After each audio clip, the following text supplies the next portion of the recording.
नमस्कार, मी जागतिक आरोग्य सल्लागार सुनीता सांगळे। आजचा विषय आहे डायबिटीज।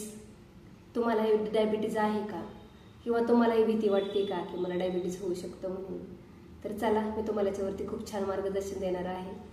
डायबिटीज म्हणजे काय, डायबिटीजची लक्षणं, डायबिटीजचे कारण आणि त्याच्यावरती उपायही तुम्हाला सांगितलं जाणार आहे।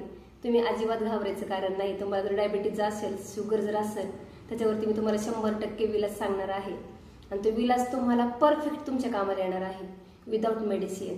यस, तर चला आपण माहिती घेऊया डायबिटीज म्हणजे काय। डायबिटीज म्हणजे काय असतं माहिती आहे का, की ज्या वेळेस तुमच्या बॉडीमध्ये म्हणजे आपल्या सर्वांच्या बॉडीमध्ये रक्तातील साखर वाढते। यस, रक्तातील साखर वाढते त्यावेळेस काय होतं, आपल्या बॉडीमध्ये इन्सुलिन काम करत असतं, बरोबर। तर ते इन्सुलिन कमी प्रमाणामध्ये काम करतं, योग्य पद्धतीने काम करत नाही। त्यावेळेस आपली शुगर लेवल वाढली जाते, आपला डायबिटीज आपला क्रिएट होतो। यस, डायबिटीज म्हणजे ह्या गोष्टी आहेत। आणि आपण काय ना माहिती का, की आता मी ऐकायचे की पूर्वी 10 वर्षापूर्वीचा कालावधी घ्या तुम्ही फक्त, खेडेगाव असो किंवा सिटी असो, प्रत्येक घरामध्ये 5 ते 10 लोक असायचे आणि अजूनही आहेत। ठीक आहे, पहिले काही काही ठिकाणी जॉईंट फॅमिली पण असायची, बरोबर आहे।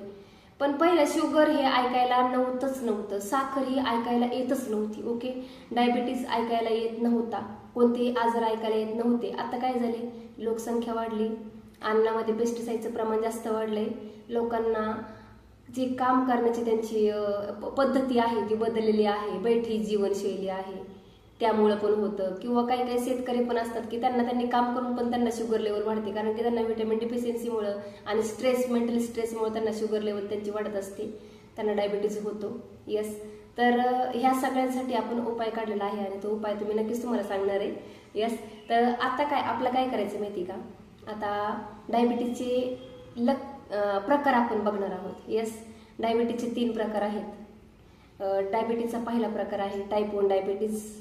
यस, तर हा टाईप 1 डायबिटीज काय करतो माहिती का, शरीर म्हणजे तेच आहे, शरीरामध्ये इन्सुलिन तयार करत नाही। ओके, शरीरामध्ये इन्सुलिन तयार करत नाही, बरोबर।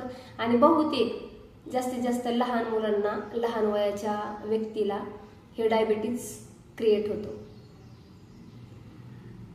दुसरा प्रकार आहे टाईप 2 डायबिटीज। टाईप 2 डायबिटीज सर्वात सामान्य प्रकार आहे हा, बरोबर आहे।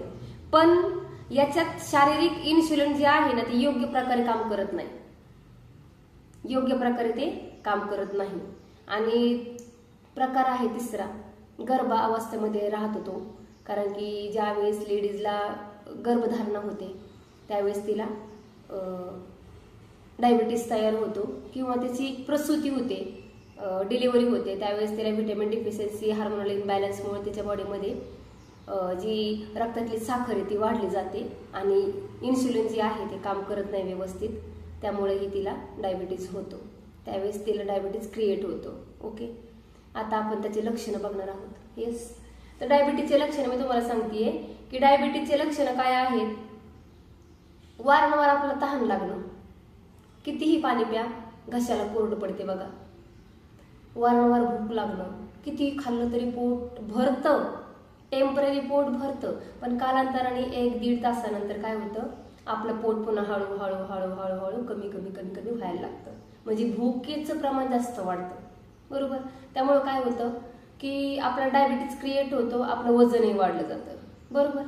पुन्हा अजून काय की वारंवार म्हणजे थकवा येणं, थोडं जरी काम केलं तरी थकवा येतो, मेंटल स्ट्रेस येतो, किंवा शरीर थकतं, बसावं वाटतं, किंवा चिडचिड होते। खूप काही लोकांची चिडचिड पण होते बघा, डायबिटीज जर असेल ना त्या लोकांची चिडचिड पण होते।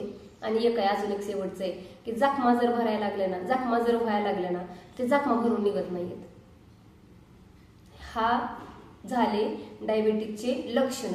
आणि अजून एक आहे की वारंवार वॉशरूमला येतं, युरिनला येतं, म्हणजे लघवीला येतं बघा, तर ते पण लक्षण आहे, तुम्ही सावध व्हायचंय। असं जर काही गोष्टी जर तुम्हाला होत जर असतील तर वेळेवरती सावध व्हायचंय, हेच माझं सांगणं आहे। यस, आता आपण त्याचे कारण बघणार आहोत। यस, अजून एक आहे की अंधुक दिसणं, म्हणजे तुम्हाला डायबिटीज जर झालं ना तर तुम्हाला अंधुक दिसतं, म्हणजे नजर कमी येते. तर नजर कमी म्हणजे ज्या लोकांना शुगर आहे त्या लोकांची नजर कमकुवत होते, ते पण तुम्ही लक्षात आणायचे. आता आपण याचे कारण बघणार आहोत. तर पहिलं कारण आहे अनुवंशिकता. आता समजा एखादी फॅमिली आहे आणि त्या फॅमिलीमधल्या मुलाला डायबिटीज झालाय, तर त्याच्या वडिलांना नसून त्याच्या आजोबाला झालेला असतो पहिला, किंवा त्याच्या पंजाला झालेला असतो, किंवा वडिलांना नाही झालेला असतो. याला म्हणतात अनुवंशिकता. पण मी एक तुम्हाला सांगते, अनुवंशिकता ही 70% अनुवंशिकता आपला वाचवता येते. कशी की समजा आता माझ्या वडिलांना होता पण तो क्रिएट मला पण झाला होता, तर माझ्या योग्य जीवनशैलीवरती मी ते वाचवलेलं आहे. माझं डायबिटीज मी क्रिएट झालेला सुद्धा मागं सरकवलाय. कशामुळं? माझ्या योग्य जीवनशैलीमुळं. तर अशा खूप काही गोष्टी आहेत की आपला अनुवंशिक असू शकतात, बरोबर, येतात पण ते आपल्यापर्यंत, पण आपल्या हातात आहे की त्याला कसं बाजूला सारायचंय. तर यस. दुसरा आहे लठ्ठपणा. आता मला सांगा की दुसरा लठ्ठपणा, जे लोक जाड आहेत त्यांची फॅट वाढलेली आहे, त्यांचं कोलेस्ट्रॉल वाढलेलं आहे बॉडीमधलं, त्यांचा BMI वाढलेला आहे. BMI वाढला की डायबिटीज होणारच 100%. डायबिटीज झालं की हार्ट अटॅक येणारच 100%. आजार आपलं बॉडी अशी, आपलं शरीर असं की एका जरी आजाराने थोडा जरी शरीरामध्ये प्रवेश केला, त्याला लागून दुसरा, त्याला लागून तिसरा, त्याला लागून चौथा, असं होतं. त्यामुळं आपण काय करायचंय की वेळेस त्याच्यावरती उपाय करायचा आहे आणि आपण व्यवस्थित राहायचंय, निरोगी राहायचंय. यस. आता तिसरं आहे की शारीरिक हालचाली. म्हणजे तुम्ही रोज व्यायाम नाही केला, तुम्हाला बैठे काम आहे किंवा तुम्ही कामही जरी करत जरी असेल तरी बी एका ठिकाणी उभं राहून वर्कआउट करणं हे सगळ्यात महत्वाचं असतं, बरोबर ना. पण तुम्ही एका ठिकाणी उभं राहून वर्कआउट करतच नाही, तर मग काय होणार आहे? तुम्ही समजा बसून राहिला, तुमच्या शरीरामधल्या ज्या नसा आहेत त्या नसा मोकळ्या होणार नाहीत, तुमची बॉडी फ्लेक्झिबल होणार नाही, आणि आतमध्ये जे सुरळीत चाललेलं ब्लड सर्क्युलेशन आहे त्याच्यामध्ये बिघाड येणार आहे, बरोबर. त्याच्यामुळे काय होणार? आपल्या सेल्स आहेत त्या डिॲक्टिव्हेट होणार आहेत, आणि सेल्स डिॲक्टिव्हेट झाल्यानंतर ह्या सगळ्या गोष्टी होणारच आहे 100%. त्याच्यामुळे व्यायाम हा तुम्हाला गरजेचा आहे. ओके. पुन्हा चुकीचा आहार आणि चुकीच्या वेळी. कारण की आपल्या जेवणाची वेळ आपण जर फिक्स केलेली नसेल त्यामुळे होऊ शकतो, किंवा जेवणाची वेळ फिक्स जरी केलेली असेल तरी पण तुम्हाला सांगते, जेवणाची वेळ फिक्स केलेली जरी असेल तरी पण आहारामध्ये चुकीचा आहार घेणं, म्हणजे ऑइली खाणं, पुन्हा अजून तेलकट खाणं, गोड खाणं, अजून एक्स्ट्रा दुधामधले पदार्थ आणून वेगवेगळे खाणं. आजकालचे दुधाचे पदार्थ पण ओरिजिनल नाही राहिलेले, बरोबर ना, ते आणून खाणं, याच्यामुळे सुद्धा आपल्याला डायबिटीज होऊ शकतो. ओके. पुन्हा ताणतणाव, टेन्शन, डिप्रेशन घेतलं, मेंटली स्ट्रेस तुम्ही जेवढा वाढवताल तेवढं तुमच्या धोक्यासाठी आहे. तुम्ही जरा तुमच्या डोक्याला जरा ना शांत करायचं. कधीही कुणीही काहीही बोलू द्या, शांत राहायचं. शांत तथास्तु. शांत, कधी शांत राहणं हे खूप महत्वाचं असतं, म्हणून शांतही राहायचंय. ओके. टेन्शन डिप्रेशन घ्यायचं नाही. टेम्पररी घेतलं आलं तरी 5-10 मिनिटांमध्ये आपण त्याच्यामधून रिलॅक्स व्हायचे, त्यावेळेस आपल्याला आजार आपल्यापर्यंत येणार नाही. ओके. पुन्हा अजून काय? वाढतं वय. म्हणजे आता माझं वय 20 होतं, 25 झालं, 30 झालं, 35 झालं, 40 झालं. 40 वयामध्ये मला डायबिटीज क्रिएट झाला. कारण की वाढत्या वयामध्ये जसं जसं आपला वृद्धापकाळ जवळ येतो तसं तसं आपल्याला आजार होऊ शकतात. यस. पुन्हा अपुरी झोप. तुम्ही रात्री 11-12ला झोपलात, समजा तुमचं 10लाच कामावर, तुम्ही 12-1-2 वाजेपर्यंत नुसत्या रील्स ओढत जर बसलात, जागत बसलात, आणि किंवा ठीक आहे तुम्ही एखाद्याला कामही असतात बाहेर, त्या कामाच्या निमित्ताने बाहेर असतील, पण तरी पण अपुरी झोपीमुळेही तुम्हाला डायबिटीज होऊ शकतो. रोज माणसाला तुम्हाला सांगते, रोज आहे ना 7 ते 8 तास, 6 ते 8 किंवा 9 तास, एवढी 9 तास नाही पण 6 ते 8 तास तुम्हाला झोप पूर्ण आहे, महत्वाची आहे. त्याच्यामुळे ते पण करायचे. आता आपण याच्यावरती उपाय बघणार आहोत. तुम्हाला मी सांगितलं ना सुरुवातीला, मी याच्यावर तुम्हाला उपाय पण सांगणार आहे. तर चला, तुम्हाला मी पहिला उपाय सांगणार आहे की रोज सकाळी उठून व्यायाम करणं. काही पण करा, सायकलिंग करा, जॉगिंग करा, जिम करा, योगा करा, आमच्या झूम कॉलवरती करा. आमच्या झूम कॉलवरती तर बिनधास्त करा, 1 नंबर. कारण की त्याच्यावर तुम्हाला वॉर्मअप करायला शिकवते, त्याच्यावर तुम्हाला कार्डिओ करायला शिकवते, त्याच्यावर तुम्हाला कूलिंग डाऊन कसं असतं, अफर्मेशन कसं असतं, आणि तुम्हाला मेंटली फ्रेश कसं व्हायचंय ते पण तुम्हाला सगळं त्याच्यामध्ये सांगितलं जातं. आणि पुन्हा तुम्हाला आरोग्याबद्दल माहिती दिली जाते, जशी मी देते प्राईम टाइम मध्ये तशी. यस. तर तो झूम कॉल तर एकदम बेटरच आहे. रोज सकाळी तुम्ही तुमच्या बॉडीची मुवमेंट करायची. ओके. पुन्हा संतुलित आहार. असा आहार घ्यायचा की ज्या आहारामध्ये सर्व व्हिटॅमिन्स ऍड आहेत, फायबर्स ऍड आहे, मिनरल्स ऍड आहे, असा सकस संतुलित आहार घ्यायचा आहे. त्याच्यानंतरच काय होतं, जसं सकस संतुलित तुम्ही आहार घेणार आहे तुमच्या बॉडीची व्हिटॅमिन डिफिशियन्सी पूर्णपणे भरून निघणार आहे. आणि व्हिटॅमिन डिफिशियन्सी भरून निघली की ते काय करतं, गोळीसारखं टेम्पररी काम करत नाही तुमच्या बॉडीवरती. यस, गोळीसारखं गोळी काम करत नाहीत तुमच्या बॉडीवरती. ते काय करतं माहिती का, ते परमनंट काम करतं, तुमच्या मुळावरती घाव घालतं. ते आजाराच्या मुळावर घाव घातला जातो. आणि आजाराच्या मुळावर घाव घातला ना तर 100% आपला रिझल्ट आहे. बरोबर. पुन्हा वजन नियंत्रित ठेवणे, वजन वाढू द्यायचं नाहीये, मेंटेन राहायचं. मेंटेन राहिल्याच्या नंतर पण आपला डायबिटीज होऊ शकत नाही. ओके. पुन्हा डॉक्टरांनी जे तुम्हाला समजा शुगर आहे, डॉक्टरांनी तुम्हाला गोळ्या दिल्या तर त्या टॅबलेट तुम्ही वेळेवर घ्यायचे. आणि तुमच्या टेस्ट ज्या आहेत, ब्लड टेस्ट, त्या पण वेळेवर घ्यायचे. ओके. पुन्हा अजून काय, आता काय खावे, मी हे तुम्हाला आहारामध्ये काय घ्यायला पाहिजे तर मला सांगते. पालेभाजी घ्या, ज्वारीची भाकरी घ्या, कडधान्य घ्या, पण ओरिजिनल. ड्रायफ्रुट्स खा, आहार चांगला खा, ऑइली खाऊ नका. काय खायचं नाही मी तुम्हाला सांगणार आहे. स्वीट खायचं नाहीये, बाहेरचं खायचं नाहीये, ऑइली खायचं नाहीये, चुकीच्या वेळेला खायचं नाहीये. हे सगळ्या गोष्टी, पिझ्झा, बर्गर, हे सगळं याचे सगळं वर्ज्य करा. जेवढं ते तुम्ही काय म्हणतात ना, टेस्ट जशी आपल्या जिभेला हे करते, बिघडवते, तशी ती आपल्या बॉडीला वेस्ट करत असते. त्याच्यामुळे आपण टेस्ट कधी बघायची नसते. ओके. सलाडचं प्रमाण जास्त जेवणामध्ये घ्यायचंय. जेवणाच्या अगोदर थोडं सलाड खायचंय. दुपारी वेळ जर भेटत तुम्ही ताक खायचंय. ताक पण भाकरीमध्ये खाऊ शकता किंवा पिऊ पण शकता. यस. तर तुम्ही हे सगळं खायचंय. ओके. आणि मी एक तुम्हाला सांगते, डायबिटीजमुळे होणारा पुढे जो धोका आहे ते कोणकोणते धोके आहेत तुम्हाला ते मी सांगणार आहे. सावध राहायचे. ओके. हार्ट अटॅक म्हणजे हृदयविकार. का बरं, तर डायबिटीज मध्ये काय असतं तुम्हाला सांगते. डायबिटीज मुळे आपण कंटिन्यू गोळ्या खातो. आपला इन्शुलन्स व्यवस्थित काम करत नाही, त्यामुळे आपण गोळ्या खातो. सारखं आपला इन्शुलिन पण वरून कधी कधी द्यावं लागतं, गोळ्या चालू असून पण. बरोबर आहे. त्यावेळेस काय होतं, आपल्या नसा काम करत नाहीत, ब्लड व्हेन्स काम करत नाहीत, ब्लड सर्क्युलेशन व्यवस्थित होत नाही. आणि ब्लड सर्क्युलेशन नाही जर झालं तर आपलं हार्ट अटॅक येण्याचे चान्सेस जास्तीत जास्त आहेत. पुन्हा अजून किडनीचे आजार पण जडतात. किडनी श्रिंक होते, किडनी डॅमेज होते, खूप काही गोष्टी असतात. किडनी काम करत नाही, मग नंतर बॉडी काम करत नाही, सपोर्ट करत नाही, ते पण आहे. पुन्हा डोळ्याचे विकार होतात, म्हणजे नजर कमी होते, नजर कमी येते, तर त्याला पण तुम्हाला सावध राहायचे.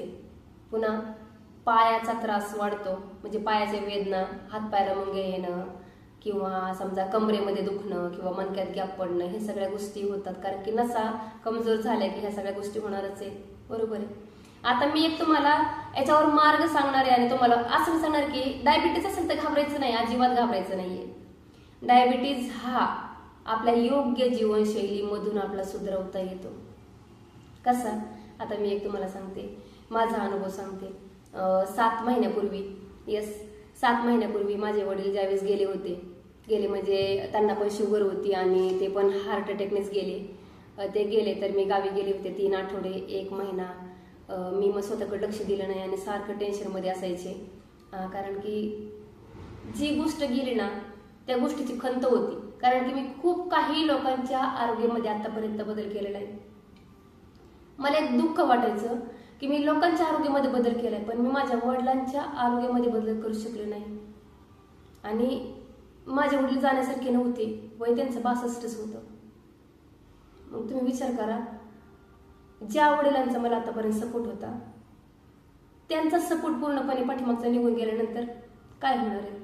तर माझं टेन्शन, डिप्रेशन वाढलं होतं आणि मला चेस्ट पेन पण व्हायचं, बॅक साईडचे पेन पण व्हायचं. म्हणजे जे हार्ट अटॅकचे जे लक्षण आहेत ना ते माझ्यामध्ये पूर्णपणे उतरले होते. एवढी पाठ दुखायची, त्या पाठीचे एवढ्या वेदना असायची की कमीच नाही. आणि छातीमध्ये पण दुखायचं.